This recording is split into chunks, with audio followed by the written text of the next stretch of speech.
So Freetrade have launched their desktop version. It's worth mentioning this still is in beta, but I've had a few people ask me about it, and because I'm a Plus member, I've got access, so I thought today, why not have a quick look, share my first impressions, and at the same time, it gives you guys a bit of a portfolio update. So I want to share my thoughts and maybe talk about what I think could be added to make it a much more valuable platform. Before we begin, I do want to say that I'm not affiliated with Freetrade at all, so this is completely unbiased and it's just my personal opinion. Do feel free to make up your own mind and go and take a look yourself. I want to keep this short, so with that being said, let's jump straight into the platform. So here's the homepage, nice and simple. I'll just log into the platform. So at the moment, you get a magic link which emails you, and then you can get into the platform that way. So here's the lovely dashboard. So you can see it's quite basic, and this is something I found with the iPad app, that it was kind of super basic.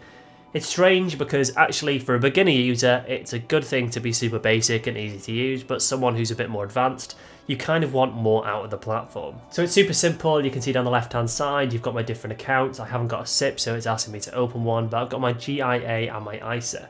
So this is my ISA. As you can see, I've got my balance, £104,301. You can see I'm lovely down by 16,822. Again, thanks to my lovely Russian stock, which you'll see in a minute. So the interface is super basic. You can see here, we can see the timeline, which I can change 7 days, 1 year, or max. And I can just see how my portfolio has changed throughout the year. So I can see it was right up here to 128,000, and it's now down here at 104 as of today. So that's just quite standard, what you would expect. Further down, you can see your investments. So I can actually change these between percent gain and pound gain. So I can just toggle between the two. Probably leave it in percent gain, which is quite nice, but I do like looking at the value. I think preferably I would rather see the 1 day change in percent and the value in pounds, which I know is a bit strange, or maybe just the option to show both, because I like to see the percentage gain as well as the value. I can then go into my individual stocks. So for example, my FTSE ETF, and I can see the breakdown here. So I can see the current price, how it's changed, and how the chart has performed so far. As you can see, it has taken a sharp nosedive as of recently, no surprise with the markets. And then I can see down below my investment, current value 31,000, number of shares, my average price per share is at £68. I suppose it would be quite nice to have some kind of gauge on the side here to show where's £68. Of course I can see it by going into it and seeing how it's changed. But realistically, it would be nice to see it at the side just for ease. And I can see my gain here has been 4.46%, 1,327. As well, we can see the stats for it here, the market open price, the dividend yield. PE ratio isn't a thing for this one, and I can see the high and the lows. And it shows you there's a 50-minute delay on the data, and it does show you the last market price. You can choose to refresh the data as you want to, so 12:13, and refresh to update it. So if I just trigger a refresh, you can see it doing it now. I think this is a little bit slow and could do with being a bit faster, but it is still in beta. Now, unfortunately, down the side, you can see I can't actually buy and sell through this platform yet. I'm sure that's something they will be enabling soon, so I wouldn't worry about that. You can see the costs and charges, which I can open, and you can see the key information document. Now, I suppose it would be quite nice just to see the costs and charges, which they've got here. I think these costs and charges could be much simpler and just be on this interface. I don't think I really need to open another document to see that information. I think that could easily just be embedded with a couple of tabs across the top here. And to be honest, that's pretty much what they've got.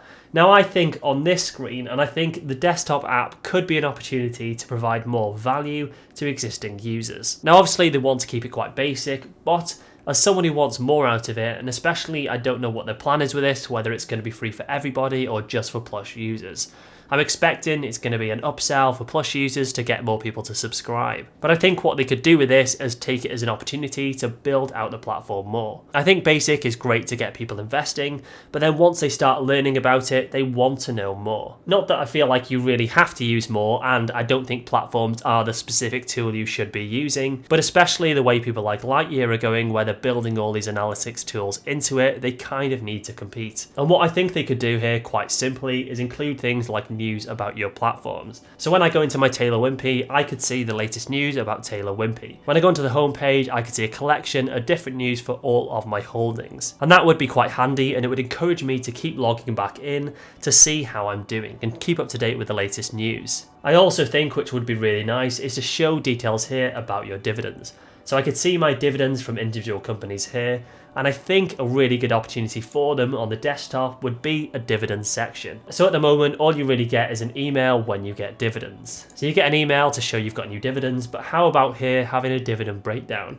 So show in a nice little chart with some bars on it how much in dividends I've got each month. And I think people would really like that because everybody wants to see their dividends. So I think even as a starting point, having news and dividends would be a really great option. I know people like Stake have gone down the line of integrating with people like Simply Wall Street, so they get things like the analyst ratings, which is also really handy. And I think even at a glance, they've got things like the Honey newsletter. I don't know if any of you subscribe to it, but to be honest, it's actually quite a decent newsletter. So that's one they send out and they give latest tips and trends on the market. I would actually like to see a stream of Honey in across all of their platforms, so see it on the desktop app and see it on the local app. So I think what I'd really like to see overall is this be developed much further, so they can keep the app being really simple, but then the desktop platform can be more detailed and involved. I think in general, all of the kind of investment platforms are not fantastic on the web.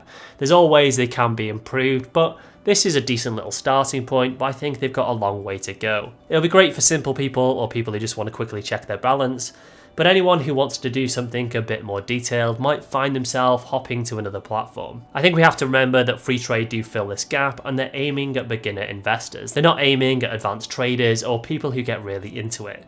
So Freetrade, in my opinion at the moment, kind of acts like a stepping stone from basic into advanced. But obviously what you can do, like me, is use this but also have other tools which allow you to do the things you can't here. And that's not a dig at Freetrade. I think all of the platforms don't do everything at once anyway. I use some other tools like Simply Wall Street, and I've got Tip Ranks, which is another one I use. I will do a comparison soon of all the different tools I use, free and paid. So if you haven't already, subscribe because I'll have that video coming soon. There's a couple more like this I would like to do. Soon I'm going to do a review of Hargreaves Lansdown and Interactive Investor because I know you guys have been asking me for those. So I hope this was useful. Thanks for watching. Here's another video you might find useful and I will see you over there.